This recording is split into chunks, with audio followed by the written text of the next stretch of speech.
Good evening, Hebrew Israelite family.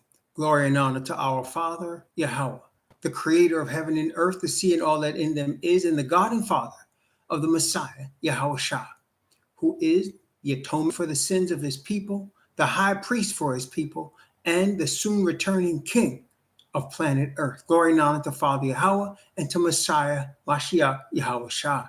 Greetings to the 12 tribes, awakening tribes of the children of Abraham, Isaac, and Jacob by blood, who are now awakening as the Bible predicted thousands of years ago to return back to Yahweh and to Messiah Yahushua and serve them and prepare for the kingdom. Greetings to you and to the precious souls from the Gentiles that are also grafted into the nation, grafted into the bloodline, grafted into the righteousness given from Messiah and the Father. Greetings to you and to the chat. Two shots pronto, Sister Jillian, Brother Daniel, Brother Wheel Thesia, Brother David Harriet, Akawamba and Yah, Brother Lonnie, and Sister Joyce, Marlon Williams, Superstar, Brody Thorpe, Brother Stephen Kelly, Gary Josephs, Sister Love Blue, Brother Donald Hines, all of you, greetings to all of you, and glad to see you. We would normally have this on Wednesday, but I attended a funeral yesterday, anticipating that would take me past the normal hours. So I postponed the Bible study until today. Didn't want to be rushed at the service. So I want to go over today what the title today of today's Bible study is, and why it's current events, and why it's Bible prophecy, and how it affects all of us. Number one, today, one of the things, I don't know if you all have heard, but just as an example of what's going on in today's society, the president wants to remove from museums all references to slavery. And in Florida, the public school system and other school systems in other states are moving in the same direction to remove references and historical knowledge about slavery and people that lived through slavery. And that's part of what they're calling woke. They're including that with the alphabet soup. It's how they try to degrade us. But that's what they're trying to do. They're already doing it in Florida. The president wanted it to happen in the museums in Washington, D.C., to remove all references to slavery and the history of slavery. Now, that's just it. That's what's going on now. In fact, I was talking to a woman I met in the supermarket the other day, a sister I met, and we were talking about that. And I said, it's actually not a bad thing, because now the onus is on us to learn our own history and to teach our children and our grandchildren our history. That's it. The onus is now on us. As you know, in fairness, it should be. We should not be dependent on the U.S. government to teach our children and our grandchildren about slavery or about our history at all. We should be seeking to do that ourselves. Now, that's just the basis, the foundation, the start. Today's message is entitled, All Caucasians Born in America Trained Racists. All ADOS born in America trained slaves. Let's talk about that. First, let's talk about the word racist.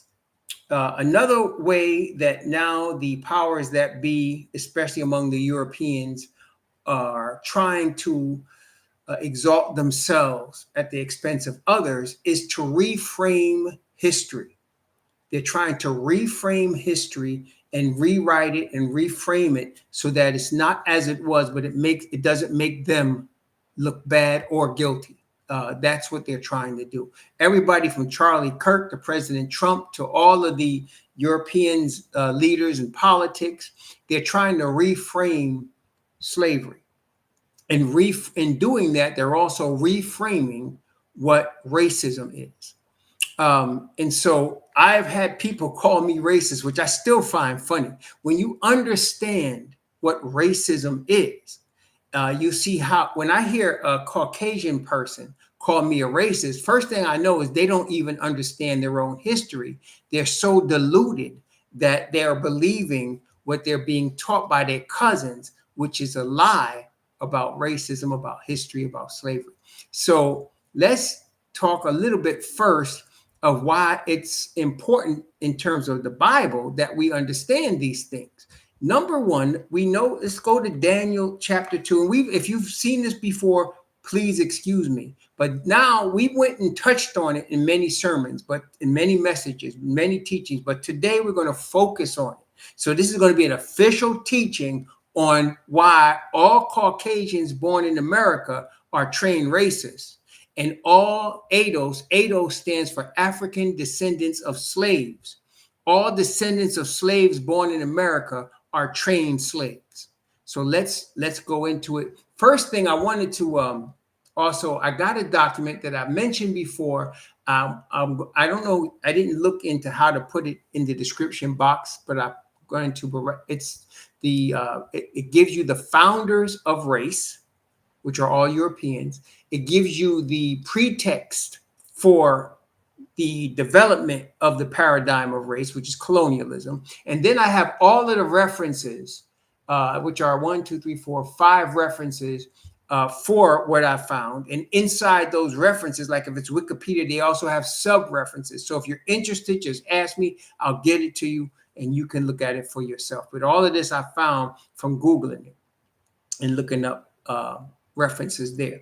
But in Daniel, when we look at Daniel chapter 2, this is the beginning of the prophecies of Daniel that stretch to Revelation from Daniel. Prophecies also that the Messiah referenced and that the Apostle Paul referenced in 1st and 2nd Thessalonians. But here in Daniel chapter 2, we see that Nebuchadnezzar had a dream of a great image or statue. This statue that he dreamt about had 4 different types of metals associated with it. It had gold, silver, brass, and iron. And as we studied and did our research in the book of Daniel, and again, that Bible study is available on the YouTube channel of Raw Hebrew Remnant. If you are interested, just go on my YouTube channel, Raw Hebrew Remnant. You can do a search on the Daniel, and it'll show you the Daniel studies we have done. In those 4 metals, they represent 4 empires, 4 nations, 4 kingdoms. Those 4 kingdoms are highlighted because as Zechariah, in fact, let's look at Zechariah. And the 4 kingdoms, by the way, are Babylon, the Medo-Persian Empire, the Greek Empire, and the Roman Empire. And those 4 are highlighted. If we look at Zechariah chapter 1, well, let's not look at Zechariah yet. We'll come back there in a second. But those 4 are highlighted. And the last 2 kingdoms that are highlighted is the Greek Empire and the Roman Empire. This statue that Nebuchadnezzar saw would be in existence all the way until the establishment of the Messiah's kingdom. According to Daniel 2, according to Daniel 7, according to Daniel 8, according to Daniel 9, according to Daniel 11 and 12, these 4 empires would be in existence until the Messiah returns. And they follow each other in succession. Babylon, then the Medes and the Persians, then the Greeks, then the Romans. And they stay as one system. It's a one world system, but they have elements of each of these metals, and each of these metals take their turn in the lead, in the head part of the world system. The last one is Rome. Now, the end of that is where the Messiah's kingdom is established, and all of these empires are destroyed, which all of those references I gave you, Daniel 2, 7, 8, 9, and 11 and 12 show you, as well as the book of Revelation, which we have studied also, and other prophets as well, but including Ezekiel, Jeremiah, many prophets, okay, in Isaiah. So many references, and we've had more than 2 or 3 or 4 or 5 or 6 about this. But the reason I brought that up is, where do Greeks come from? What part of the world are Greeks originating from? What part of the earth? Is it from Asia? Is it from Africa? Is it from India? Where do Greeks come from? if I was to say Europe, is that true? Do Greeks come from Europe? Are they European in their origin? Is that correct? Am I lying yet? Okay, so they are European in their origin. So the Bible shows that the third empire is Greece. It's a European empire. European empire of Greece was in power for approximately 300 years. Then came the Romans, and the Bible showed us that in some form or fashion, the Romans, and by the way, where is Rome located? What part of the earth is Rome? Is it Africa? Is it Asia? What part of the earth is Rome? What do you think? That's also European. And it shows us that the Roman Empire would hold sway in the world until the Messiah returns. Now, some people say, well, there's no Roman Empire now. Well, you must understand something. All of the countries that colonized other countries come from Europe. And every one of the European countries that colonized other countries are Christian. So Christopher Columbus was a Christian. Ponce de Leon was a Christian. The Jesuits of Rome that took over Mexico and colonized it were Christian. And all of the nations that the Europeans colonized, that the French colonized, that the Spanish colonized, that the Portuguese colonized, that the Belgians colonized, that the British colonized, all of them were Christian. And in Christianity is not biblical. Christianity as a religion did not come from the Bible. They use or utilize parts of the Bible to justify the religion of Christianity, but it's really a religion of man-made origin. And it's really started with Rome, because all of the Christian denominations, every last one of them, have their origin in Catholicism. Every last one of them. Okay? Everyone that founded any Christian religion that you can name, if you go back in their history, they were first Catholic priests before they became later, centuries later, Protestant. Okay, so Rome really was the first Christian entity, and through Christianity, it has subjugated the entire planet. Okay, it subjugated the entire planet. Now, also, we can go to Zechariah chapter 1. Zechariah chapter 1.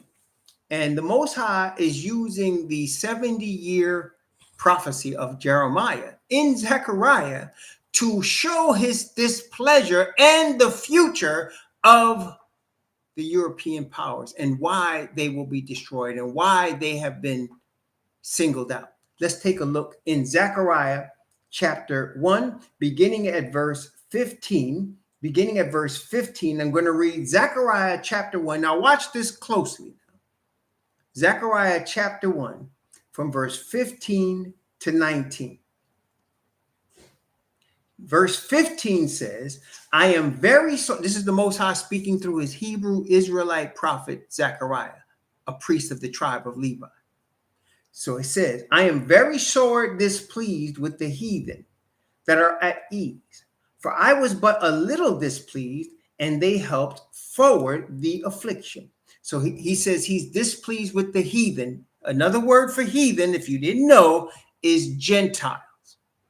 Even Europeans understand they're Gentiles. So we're talking about Gentiles here.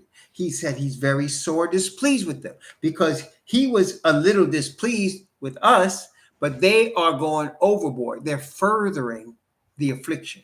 Let's keep reading. Therefore, thus saith Yahweh, I am returned to Jerusalem with mercies. My house shall be built in it, saith Yahweh of hosts, and a line shall be stretched forth upon Jerusalem. Cry yet, saying, thus saith Yahweh of hosts, my cities through prosperity shall yet be spread abroad, and Yahweh shall yet comfort Zion, and shall yet choose Jerusalem. Let me pause here for a moment for those that may not understand. The American and others that are descendants of slaves that came across the transatlantic slave trade, as well really as the trans-Sahara slave trade, but let's, for the sake of argument, focus on the transatlantic slave trade, which would include all the Caribbean islands, all of North America, and Europe, okay? And of South and Central America also. So now, those people that came in that trade are the bloodline Israel of the Most High, of the word of the Most High, of the Bible. It is not the Europeans that are now occupying a place called the State of Israel. They are not the bloodline. We are the bloodline. So when he's talking about Zion, when he's talking about Jerusalem, he's not only talking about us, but he's talking about the new Jerusalem, which Revelation chapter 21 references, as well as other places like Ezekiel chapter 48. So he's talking about New Jerusalem, and he's talking about Zion that belongs to what we call descendants of slaves. And it goes with the 10 Commandments, because the 10 Commandments were given to the Israelite people and describes them of descendants of slaves. Why? It says, I am Yahweh, which brought thee, you Hebrews, out of the land of Egypt, out of the house of bondage. That is how the covenant begins. So he's telling them, I brought you out of slavery.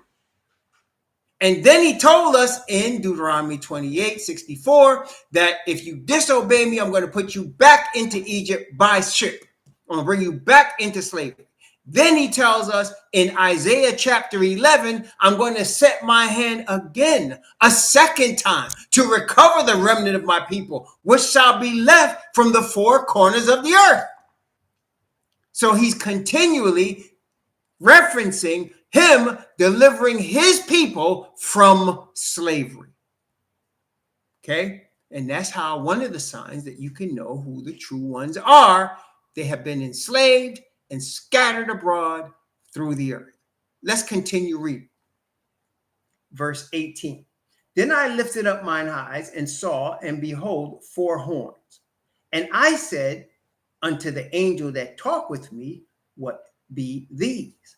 He answered, these are the horns which have scattered Judah, Israel, and Jerusalem. Horns represents power. These are the 4 powers that have scattered Judah, Israel, and Jerusalem. Okay, so the 4 powers are Babylon, the Medes and the Persians, the Greeks, and the Romans. That is why they are singled out. They put their hands on us to scatter us from our land. Now, others have put their hands on us since then, but these took us off the land, and he's making note of that. Now, let's put this together for a second before we move forward. The powers that scattered Judah and Israel were European powers, the last 2 at least, Greek and Rome. The last one on the earth before the destruction of this earth and the establishment of our Messiah's kingdom is European. Are we there so far? I want to make sure we're there before we move forward. So the last power on the planet that dominates the planet before the Messiah's kingdom is established is a European power. So that we can expect European powers to dominate the earth if we are in the last days. So let me ask you a very easy question. Do European powers dominate the planet Earth today? Do European powers dominate the planet Earth today? And it doesn't matter which one you choose, whether it's Russian, right? US, right? Germany, Britain, doesn't matter. They all are European, correct? As a matter of fact, European powers have colonized pretty much the whole continent of Africa between the French, right? Big colonizers from the French. I mean, Chad, Cote d'Ivoire, they call it Cote d'Ivoire for Ivory Coast because they've stolen so much ivory from it. Ghana, right? Mali, Senegal, right? South Africa. They're all been colonized. Burundi. What's the one that had the war between the Hutus and the Tutsis? It was Rwanda. All of them colonized by Europeans. And if a nation has been colonized, one of the things that has happened is their resources have been given or taken by the colonizer. Does that make sense, y'all? So if they've been colonized, then their resources have been stolen from them by the colonizers. In the case, I just named several of them. So you're talking about the Portuguese, you're talking about the Spanish, the French, you're talking about the English, you're talking about the Belgians, you're talking about the Dutch, you're talking about all of these people have stolen assets from the land of the people they have colonized, okay? And they're all Christian Europeans. I'm not even going yet into Australia or New Zealand or Papua New Guinea. Haven't even gone there yet, but that's all included. European Christians colonized all of those places. Okay, now we understand that. Let's go to Ezekiel. Again, we started with Daniel. Now we're going to Ezekiel. I'm trying to help. And this is the thing. Listen carefully. People today use the word racism like it's some bat that you can beat somebody over the head with. You're a racist, right? Have you noticed that? You're a racist. And that's supposed to hurt somebody or make somebody embarrassed. Two things. Number one, Europeans don't consider themselves racist. And so they don't care. Some of them might. If they're real liberal, they might. And Black people cannot, as you're going to see in a few minutes, because we're talking about Europeans right now, Black people can never be racist. It's impossible. Okay. Racism is part of white supremacy. And in the thumbnail, I put two very important people, Neely Fuller Jr. and Dr. Francis Cress Welsing. Neely Fuller Jr. wrote a book. Let me get the book here. I just got this book. I've been looking at short videos on him, but this book is called The United States Independent Compensatory Code System Concept, a compensatory counter-racist code. I've not read it yet, but I'm going to read it. I've been looking at a lot of Neely Fuller videos, and I'm planning on, that's what caused me to get that book. But what Neely Fuller brought forth, one of the most important things he proclaimed was that white supremacy is a system. Okay? That's how and Francis Cress Welsing heard him say that, and it began what she devoted her life to, which is the Cress theory of white genetic annihilation. And her theory is that right now, there's 8 billion people on planet Earth. Approximately 12% of the 8 billion people classify themselves as white. Approximately 12%. 12%. Approximately 1 billion of the 8 billion people classify themselves as white. Okay. That means that there's 88% of the world population that is classified as non-white.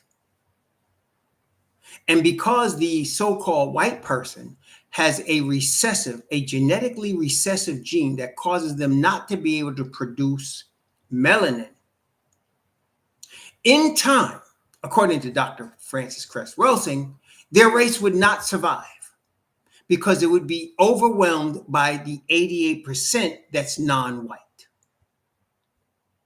And in fact, if you combine what Dr. Cress Welsing came about with what's actually happening in the earth, have you heard that the fertilization rates of all white countries are below replacement? Have you heard that? So the replacement rate of any so-called race or any nation of people is 1.9 babies per woman.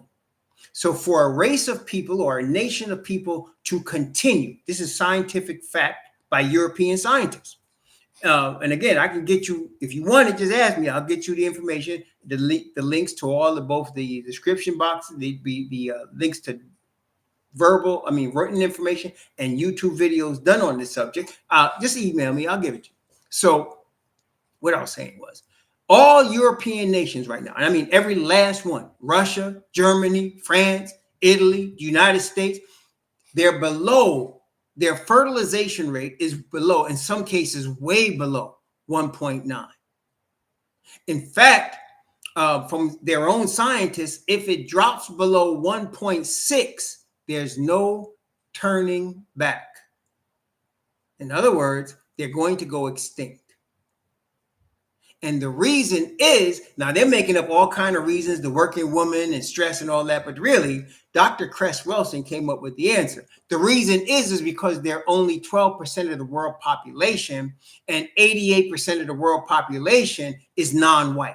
Therefore, if all races were eventually amalgamated, you would come out with somebody that was brown with Asian eyes. That's what it would look like. Okay? So there would be no more European in terms of quote unquote white people. They would not exist anymore. When I say amalgamated, sorry, I mean mixed. In other words, if we all started having babies with each other, eventually there'd be no more white people. That's what I meant, two shots. Okay? If they all started having babies with each other. And if white people decided, well, we're not going to have babies with anybody, they eventually would cease to exist because they would not have babies enough to survive. Okay, the birth rate would be much slower than the death rate, and that's what they're afraid of. Their rate of death is catching up to the rate of birth, and when it passes that, they're in trouble, and it's getting close to it now. So eventually, their fear is they won't exist anymore. That's their fear, but they don't have to worry about that because before it happens, the Messiah will come and destroy their whole system anyway. But this is part of their fear, and they're acting on that fear. And we'll talk more about that. Now, in Ezekiel chapter 38 and 39, Ezekiel 38 is after the 1,000 years. Ezekiel 39 is the beginning of the 1,000 years. So there's two resurrections that Messiah talks about and two resurrections that the book of Revelation talks about. It talks about a revelation of the just and the revelation of the resurrection of the just and the resurrection of damnation. And then Revelation says, blessed and holy is he that hath part in the first resurrection, upon which the second death, which is the second resurrection, hath no power. See? So there's two resurrections. In the beginning, the first resurrection we're about to experience in the next 7 years. Okay? That's the first resurrection. That's the beginning of a 1,000-year reign on planet Earth of Messiah.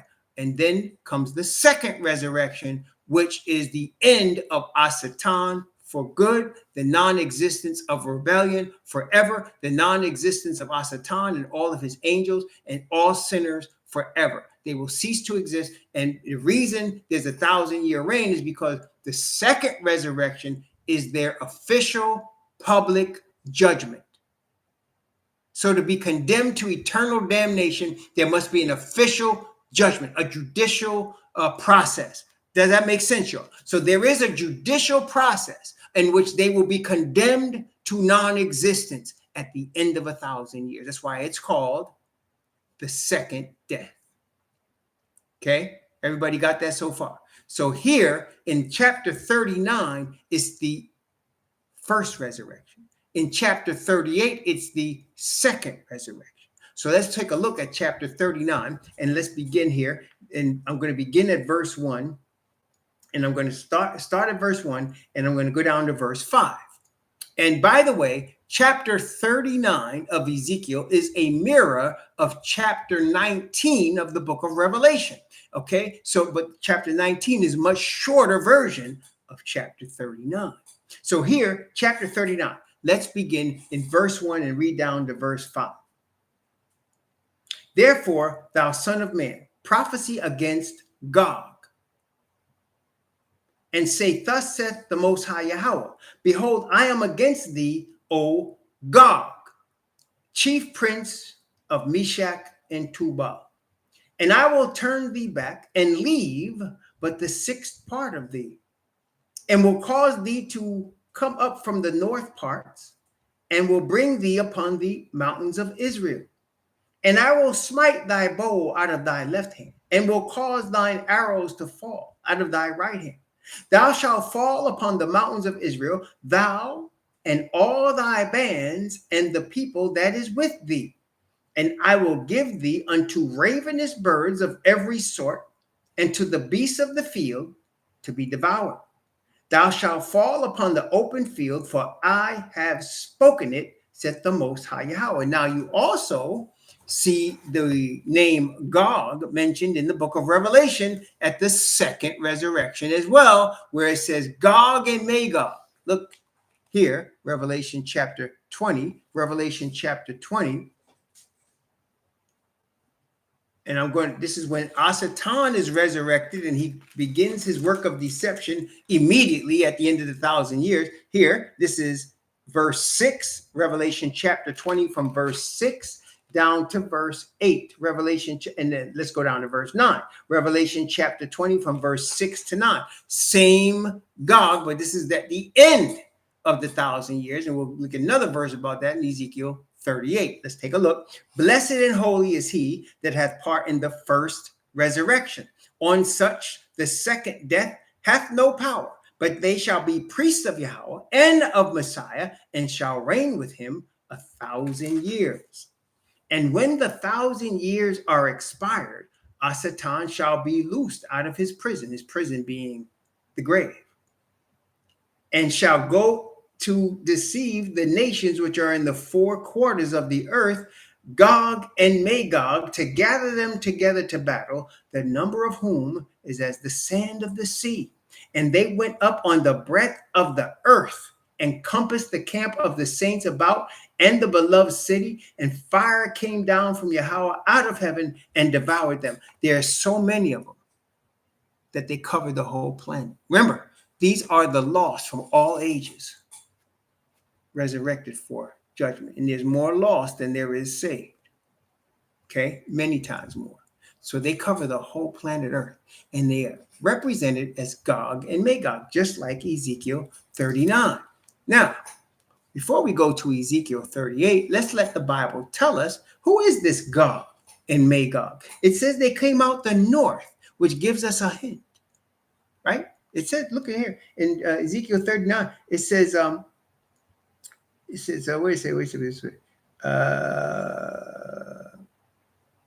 for thou shalt fall upon thou and thy bands with thee. Oh no, where did I just see it? Oh, here it is, verse 2. It is Ezekiel 39, verse 2. And I will turn thee back and leave but the sixth part of thee, and will cause thee to come up from the north parts. Okay, so it's telling us that this Gog and Magog is from the north. Where are Europeans from? Wait a minute. Let's look at Genesis chapter 5. Genesis chapter 5. And this is another, see, this is the thing. Part of the problem with the Caucasians is they live in a made-up world of fantasy. And they have believed the fantasy. They don't even know anything else. They don't even understand anything else. And I'll explain why in a moment, and you'll understand it when we're finished. But they don't understand anything else. And part of the fantasy is they don't need to really read the Old Testament, part of the Christian fantasy. All they really need to know is the New Testament. And anything they don't understand in the New Testament is just because it hasn't been revealed, like the book of Revelation or the book of Hebrews. They don't really understand it. Okay. Last night, I'm listening to this Christian preacher at the funeral, and it was making me sick when he's trying to explain the Bible and what happened to our friend that died and how he's looking down in a stadium and we're all on the field. It was, I just sat there quietly. But anyway, they live in a fantasy world, which is why Disney is very well compared to them. But in Genesis chapter 10, we're going to see, where does Gog and Magog out of the north? Who are they? This is Genesis chapter 10, beginning at verse 1 and going down to verse 5. Remember what it said in Ezekiel 39. Gog, chief prince of Meshach and Tubal. That's what it said. Gog, chief prince of Meshach and Tubal. This is Genesis chapter 10 from verses 1 to 5. Now, these are the generations of the sons of Noah, Shem, Ham, and Japheth. And unto them were sons born after the flood. The sons of Japheth, Gomer, and Magog. Hey, Revelation mentioned Gog and Magog. Did it not? It says Asatan went with Gog and Magog, and they deceived and they covered the whole earth. Didn't it say that? I think it did. Revelation chapter 20, verse 7. So it says Japhet had sons. Firstborn was Gomer. Secondborn was Magog. Thirdborn was Madai. Fourth was Tubal. Fourth was Yavan. Then there's Tubal and Meshach and Titus. So one thing we can establish right off the bat, the origin of Gog and Magog is Japhet. Does that make sense? Did we just read that, or did I make that up? Didn't we just read it right here in the Bible? Verse 2 of Genesis chapter 10. So when he says Gog, chief prince of Meshach and Tubal, that means Meshach and Tubal, them two peoples together produce a child, and that child was named Gog. And then Revelation said in the second resurrection, Asatan's going to deceive the nations led by Gog and Magog. And here they are. So we know they're children of Japhet. Now, let me ask you again, brethren, and if you was to look these up in your concordance and do a little research, dig deep, and you don't have to dig even that deep, where do these people come from? What part of the earth is Gog and Magog and Meshach and Tubal, children of Japhet? Where are they from? They also are from Europe. Oh, Europe. And Europe is the north. So let's just put it together what we got so far. So according to what we have just read in the Bible, the opposition to the Heavenly Father, the opposition to Messiah, the leaders of that opposition are European. Is that correct? Is that right? Or was it? Am I lying yet? The Gog and Magog opposition is from the same place that the Greeks are from the same place that the Romans are from, right? In fact, let's take another look at Daniel. Let's get another witness. Let's get a certified witness from Daniel. Certified witness from Daniel. Let's go to Daniel chapter 7. Daniel chapter 7. I'm going to read verse 23. The fourth beast, which is Rome. The same in Daniel 2 is the same in Daniel 7. It's Rome, which we know to be European, which we know its origin is from Japhet or Japheth, right? But there's no J, so we say Japhet, but they're European. Well, the Europeans. Verse 23 of Daniel chapter 7. Verse 23 of Daniel chapter 7. Thus he said, the fourth beast shall be the fourth kingdom upon the earth, which shall be diverse from all kingdoms, and watch this now, and shall devour the whole earth, and shall tread it down and break it in pieces. So if Christianity is the religion of Japhet, and Japhet has, through Christianity, devoured the whole earth and tread it down and break it in pieces, then this fourth empire is indeed European. It is indeed Christian. Am I lying yet? Does that make sense? Now, I know any Caucasian that's not seeking truth that hears this is going to be very upset because they get real defensive when you start talking about race. Real defensive. Let me explain why. First off, as I explained to you before, I looked up where did race come from, and three names came up. Francois Bernier, a Frenchman, French physician, 1620 to 1688. That would be the 17th century. Then after him, Carl Linnaeus, a Swedish botanist, 1707 to 1778. That would be the 18th century. And then Johann Friedrich Blumenbach, 1752 to 1840, the founder of racial classifications, a German naturalist, and the establishment of the five-race system based on craniometry, that is the study of the skull. He's the one that came up with Mongoloid and Negroid and Caucasoid, as well as others. Now, Malayan, Ethiopian, yeah, well, so These European men created the paradigm of race starting in the 17th century. Interestingly enough, by the 17th century, the French had colonized most of Africa.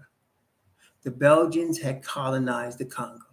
By the 17th century, Christopher Columbus had been colonized, and in Europe had been established all of the Spanish nations, from Mexico all the way down to Panama, where it used to be Colombia, and then Colombia, Peru, Bolivia, Paraguay, Uruguay, and then the Portuguese and Brazil. And then, of course, all of the Caribbean between the French and between the Spanish, right? Especially the Spanish. And then the British and Jamaica and Cuba and other places, right? And then, of course, the United States of America, and then the Canadians with the European, with the British first, and then the French, and then the United States of America with the British, right? And so all of them had colonized all of these places. Australia was already colonized. New Zealand, Papua New Guinea, they were already colonized by this time.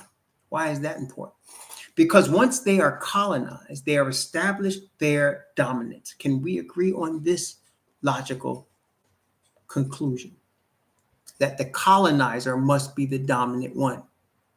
You cannot be colonized unless colonization means you've been brought into the culture and the language and the system of another culture, language, or system. So if you're Ghanaian, you might speak Swahili, but when the British are finished with you, you speak English. If you're from Mali or from Senegal, you might speak one of hundreds of different native African languages. But when the French are finished with you, you speak French. And you change the name of your nation to French. Same with Chad. Same with Cote d'Ivoire. Right? Same with Senegal. Same with Cameroon, Benin. Right? If you're a Nigerian, you speak English. Because the British not only took your oil, but they gave you their culture. Okay? So the colonizer is the dominant one.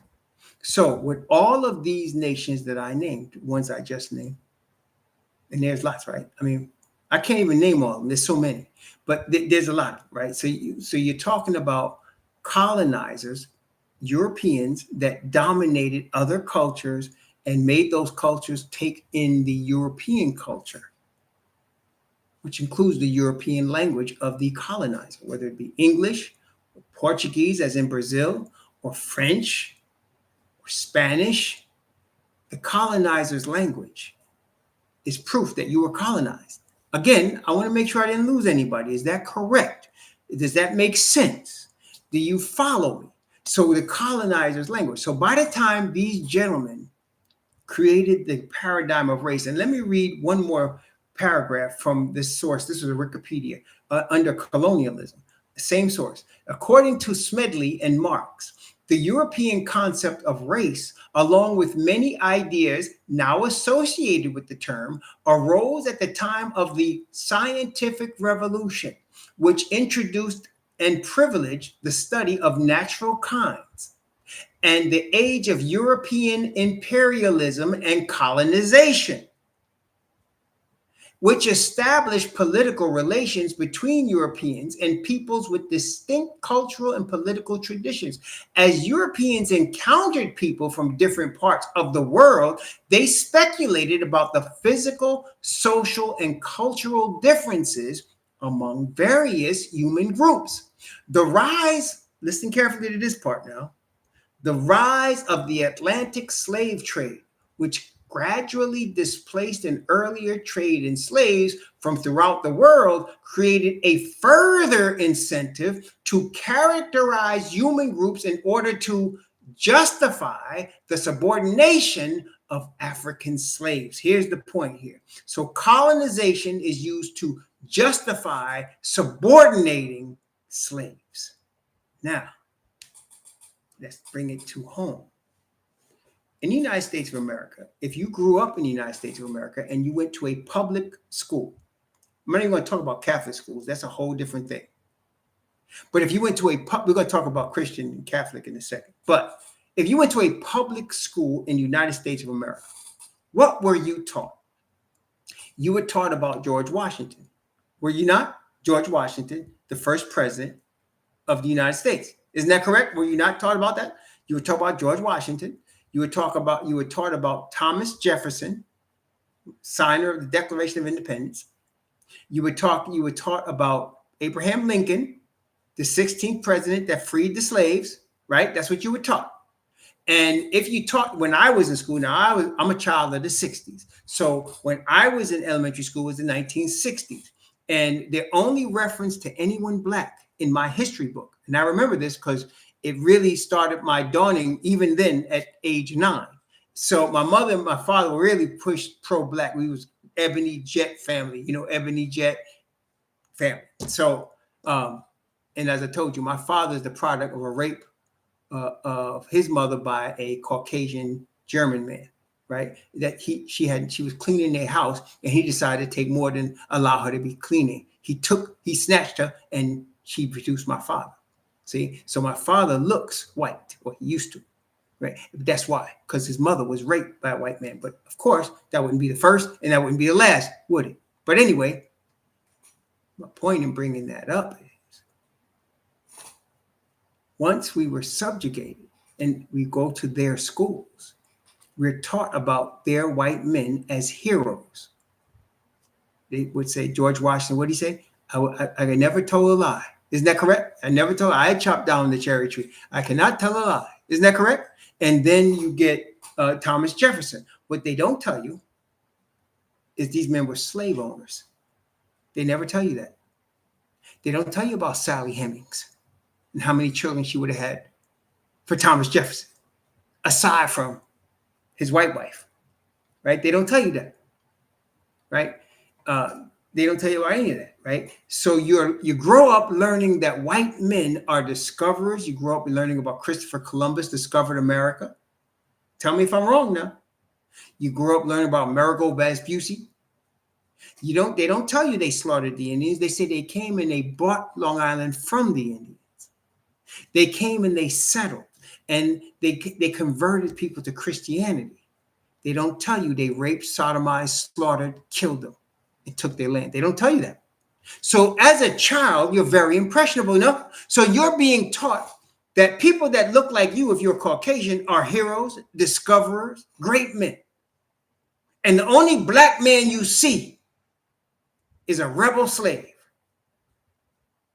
And the only Black people you really experience are entertainers, sports figures, boxers, horn players, music players, right? Actors. Those are the only Black people that you know about. And that's because you watch television. The Pilgrims were all white Christians. And they came here so clean and prim and proper and discovered Massachusetts and New Hampshire and Pennsylvania.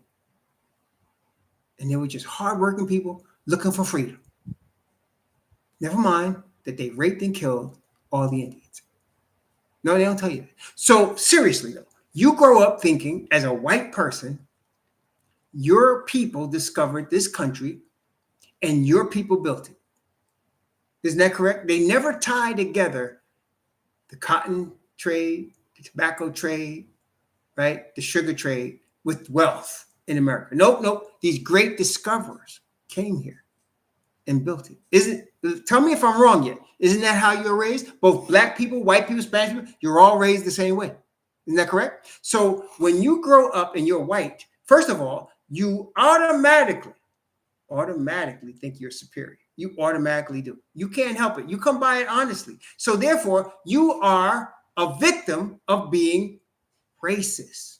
Because you automatically think white people are superior. You have to. You've been taught that way. And all these people saying, I don't see color, are lying to themselves. Everybody sees color. Everybody does. Especially when you're raised like that in a European system. And I remember when I was 9 years old, it hit me. I'm looking at my history book because I had gotten a C in history. My father wasn't very happy with that. So it was my father's motivation with his belt and my Italian teacher, who used to wear a dress like nobody. This is the first woman I really noticed aside my mama that I didn't look at her like my mama though. And I noticed Miss Brescia with that dress on and them mini skirts. And for Miss Brescia, I would do anything. So she said, Todd, I want you to read your history book. And I spent every waking hour reading that book. I've read that book. I knew it. And what I discovered was the only black person in there was Nat Turner. So what I did, 9 years old now, when every I forgot what part of the week or the day it was, we'd go to the library. Miss Brescia would take us to the library, and I was looking for books about Martin Luther King at 9 years old, because by the time I was 9, he had been murdered already. So that was a major trauma in my life. The day that he was murdered, I remember where I was. I remember everything about that day. So I was looking for books, and I found one little book on Martin Luther King, and I mean little. And all they showed was him as a little boy with his father in Atlanta, him as a great preacher, and him as a man of peace. And it was a very short book, very small book. And I kept rereading that book because it was the only one in the library. So growing up, I developed a resentment for white folks because I knew we had history. I didn't know what it was, but I knew it didn't start in no plantation. I mean, I knew that. And I was only 9, right? So, and I didn't even know about great black inventors or scientists. I mean, I learned about, some of them on my own, but the schools wasn't teaching you that. So if you are Caucasian, it's only natural.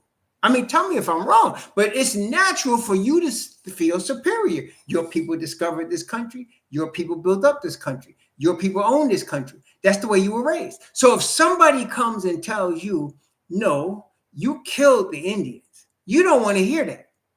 You don't want to hear that. And you immediately get defensive. If somebody tells you you were raised a racist, now, not only were you raised a racist, but, and again, it came natural, right? It came natural. Your schools taught you that. And then when you sit around the table, some of your parents would talk about N-words, right? Negatively, right? I don't want him in here. I've had parents say that to my friends. And so, no, you're not dating him. Nope. And that was real.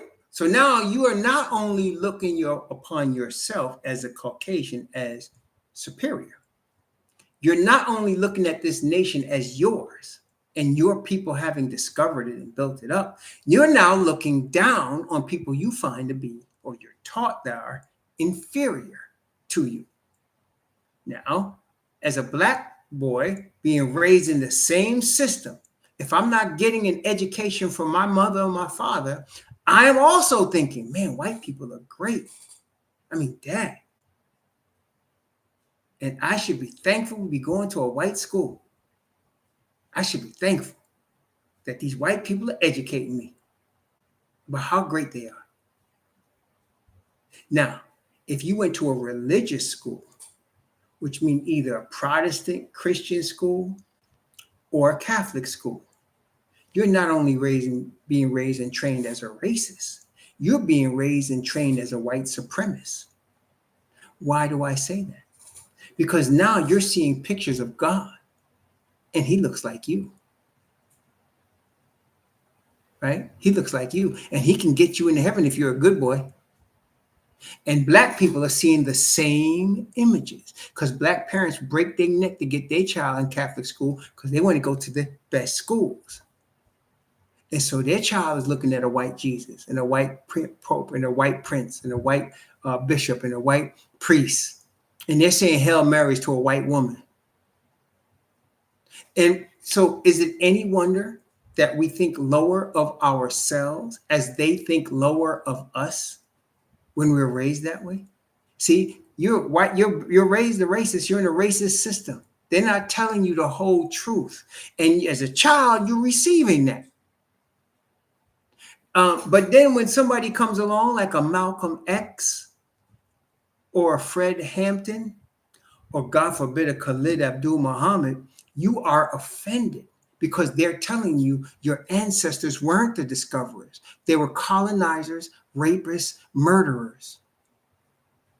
And you don't want to hear that. You're not trying to hear that. See, you're not trying to hear that. So now you got a choice to make. Either you could listen to what is true and receive the truth, or you can live in a bubble. And we are already seeing with our own eyes, the majority of the Americans choose the bubble. They choose the fantasy. See, they choose the fantasy. They want to believe Jesus is white, Santa Claus is white, George Washington is white, Abraham Lincoln is white, Thomas Jefferson is white, and they were all honest, brilliant, upright white men, not slave owners, not exploiters, not rapists, not deadbeat daddies of black men and women. No, upright, honest, fair dealing. Isn't that correct? See, so that is how the impetus of racism begins.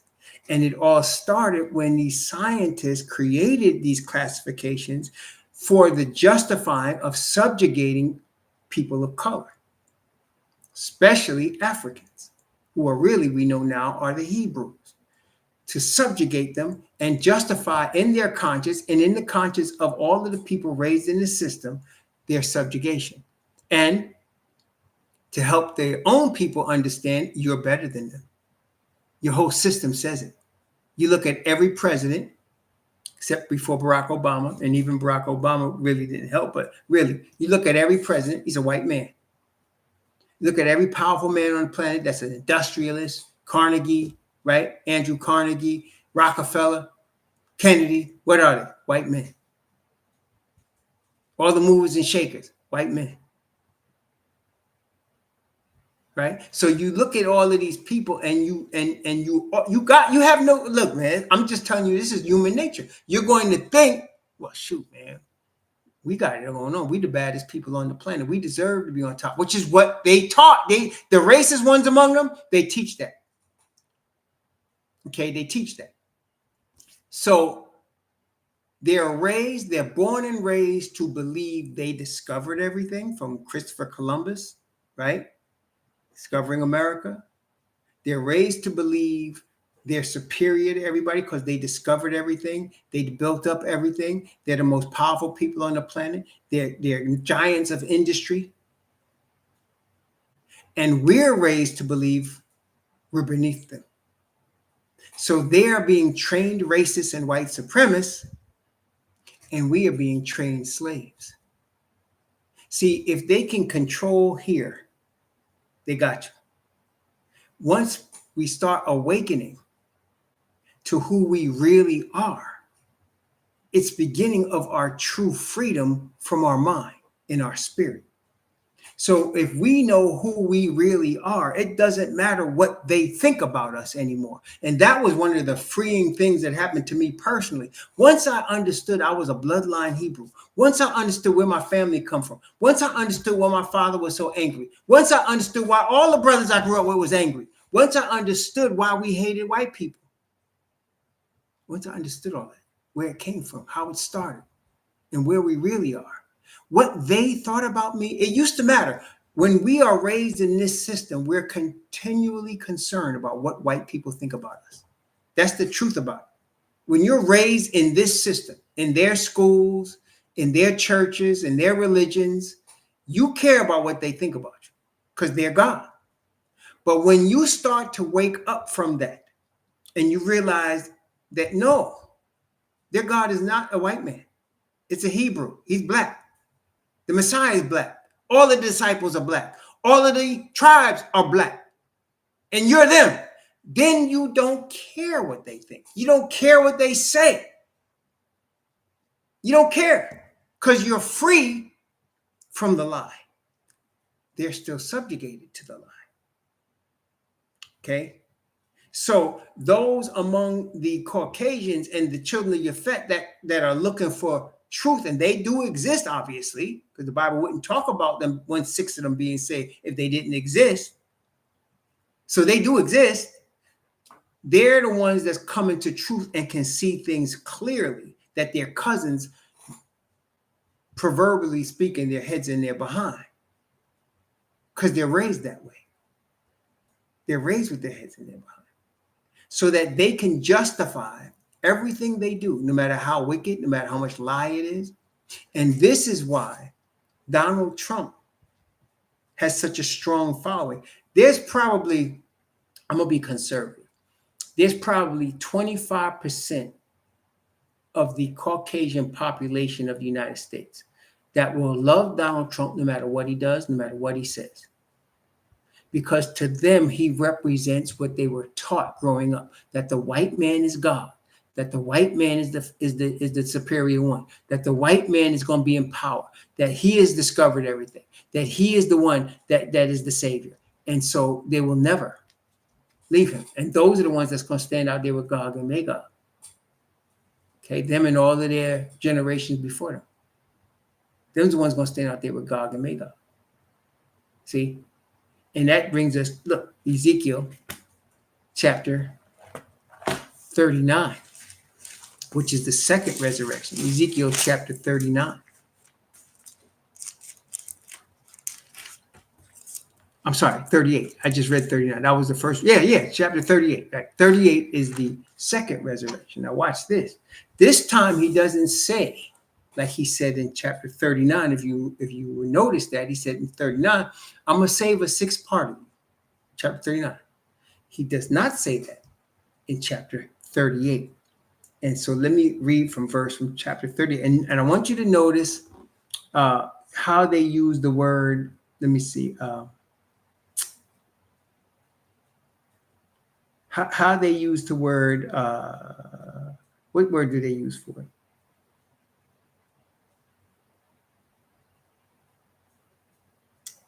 Well, let me read it. Yes, it's verse 13. They come in to take a spoil. That's the way they use it. We use it today, discover. The Bible uses it. They say they come in to take a spoil. That means to take goods, to take minerals, to take assets that they can use for their capital, right? That's where you get capitalism from. Once they got a 300-year head start in this country of free labor, then they start saying capitalism is best because they already got the money. Once they colonized the country, they took its gold, took its diamonds, took its assets, then they can call themselves capitalists because now they got the capital. You can't have none. They got it. And they're the winners and you're the losers. That's capitalism. Okay? Capitalism is private control of wealth and property. That's capitalism. Private control of investments. Once you already got it, you can declare yourself the owners and you can create this thing called capitalism that's designed to keep the ones on top. See, it's designed. Okay, now Ezekiel 38, second resurrection, from verse 1 to verse 13. Watch this very closely now. And the word of Yahweh came unto me, saying, Son of man, set thy face, here it is again, against Gog, the land of Magog, the chief prince of Meshach and Tubal, and prophesy against him, and say, Thus saith the Most High Yahweh, Behold, I am against thee, O Gog, the chief prince of Meshach and Tubal. So wait, if we have established that Gog, Magog, and Meshach and Tubal are of European descent, and we have established that, the Creator is saying, I'm against you. See, they don't want that truth. But do you understand the import of that? So the Bible is saying he's against the Europeans. He's against you. He's not with you. He's not blessing you. You're not his people. He's against you. I am against thee, he says. Okay? And also it means something else. The prophets are not from Meshach and Tubal. The prophets are not from God. The prophets are not from Europe. He's telling his prophet, tell him I'm against him. And I will turn thee back and put hooks into thy jaws, and I will bring thee forth, and all thine army, horses, horsemen, all of them clothed with all sorts of armor, even a great company with bucklers and shields, all of them handling swords, Persia, Ethiopia, and Libya with them. So in other words, Gog and Magog got all the other countries of the heathen with them. All of them with shield and helmets, Gomer and all his bands, the house of Togarma of the north quarters and all his bands, and many people with thee. So there's going to be a lot of people on the side of the Europeans from other parts of the world. Well, let me ask, in today's society, do the Europeans have a lot of allies from other parts of the world? Is Papa Doc from Haiti an ally? Is Charles Taylor an ally? Idi Amin an ally? Do they got, and they took this brother out of jail and he became immediately, after 30 years in jail, an ally, South African brother. Winnie Mandela husband, Nelson, an ally. Desmond Tutu, an ally. Didn't they become allies? Got a lot of allies, huh? And the ones that are not allies no longer exist. Ask Gaddafi about that one. All right. Be thou prepared and prepare for thyself, thou and all thy company that are assembled unto thee, and be thou a guard unto them. After many days, that's the 1,000 years, thou shalt be visited. In the latter years, thou shalt come unto the land that is brought back from the sword and gathered out of many people against the mountains of Israel, which have been always waste, but it is brought forth out of the nations, and they shall dwell safely, all of them. Thou shalt ascend and come like a storm. Thou shalt be like a cloud to cover the land. See, just like Revelation described. Thou and all thy bands and many people with thee. That's Revelation 20. Thus saith the Most High Yahweh, it shall also come to pass that at that same time shall things come into thy mind, and thou shalt think an evil thought, and thou shalt say, I will go up to the land of unwalled villages. I will go to them that are at rest, that dwell safely, all of them dwelling without walls, having neither bars nor gates. That's how we're going to be for the 1,000 years. No bars, no gates, no walls. And they're going to look at us like they looked at the Indians, right? Teepees in the middle of the woods. No bars, no gates. Isn't that how they took us? Verse 12. To take a spoil, to take a prey, to turn thine hand upon the desolate places that are now inhabited, and upon the people that are gathered out of the nations which have gotten cattle and goods that dwell in the midst of the land.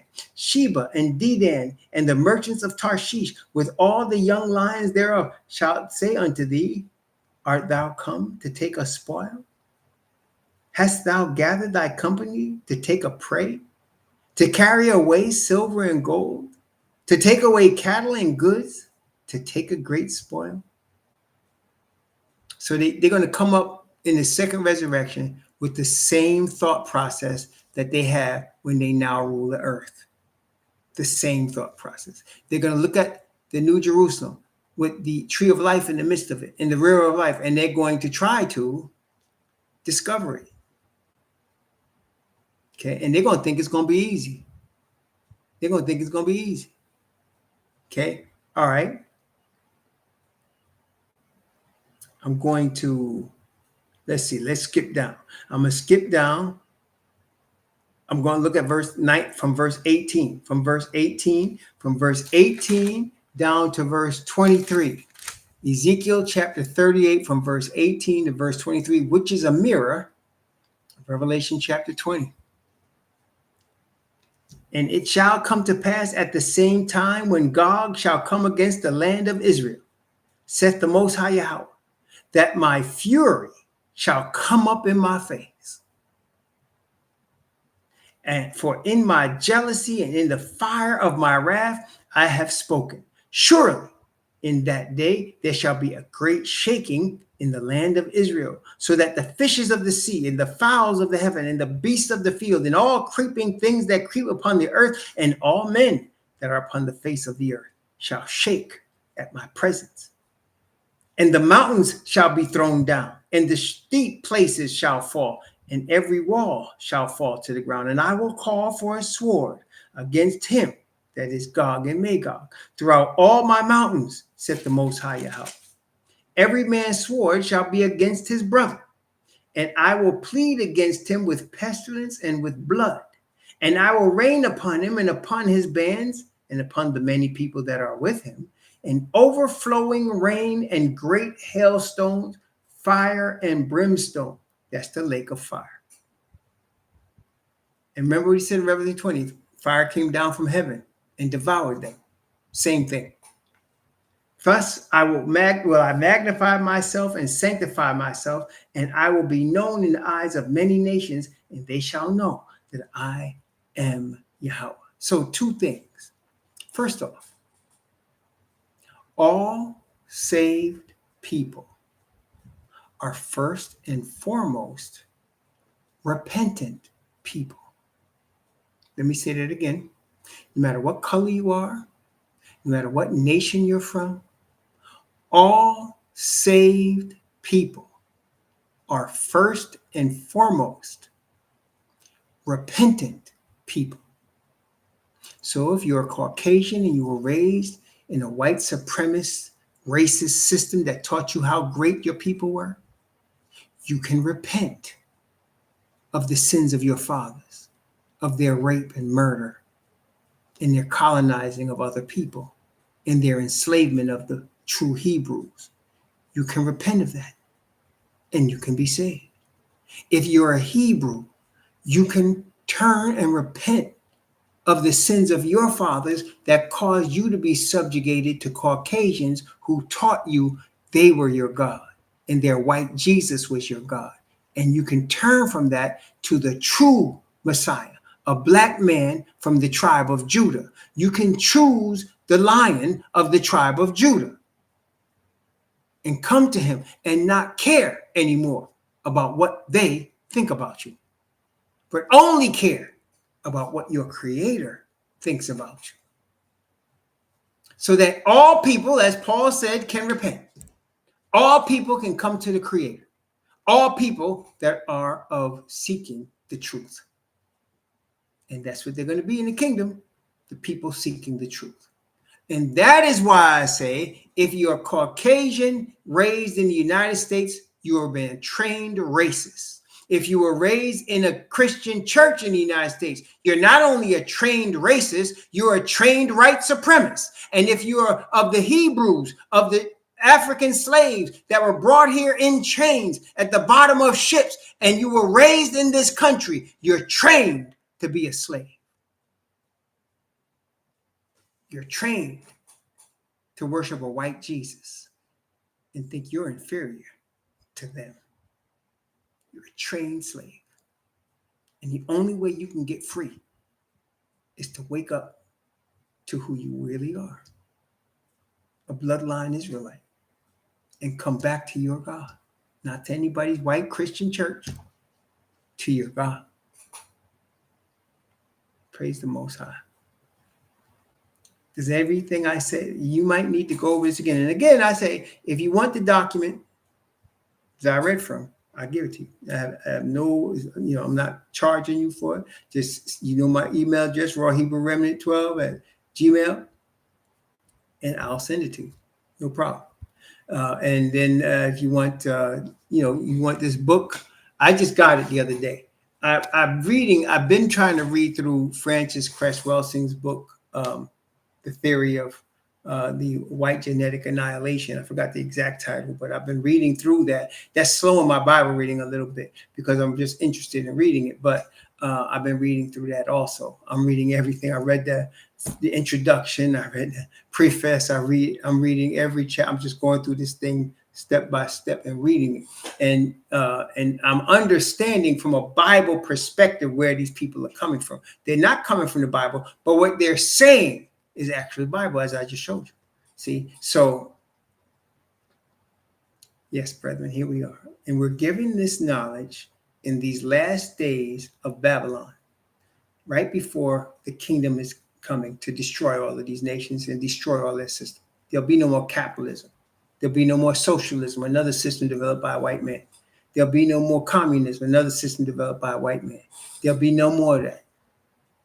There'll be the kingdom of perfect righteousness and peace. Praise the Most High. May the Most High bless you and keep you. May he cause his face to shine upon you and be gracious unto you. And may he lift up his countenance upon you and give you peace. Shalom, brethren.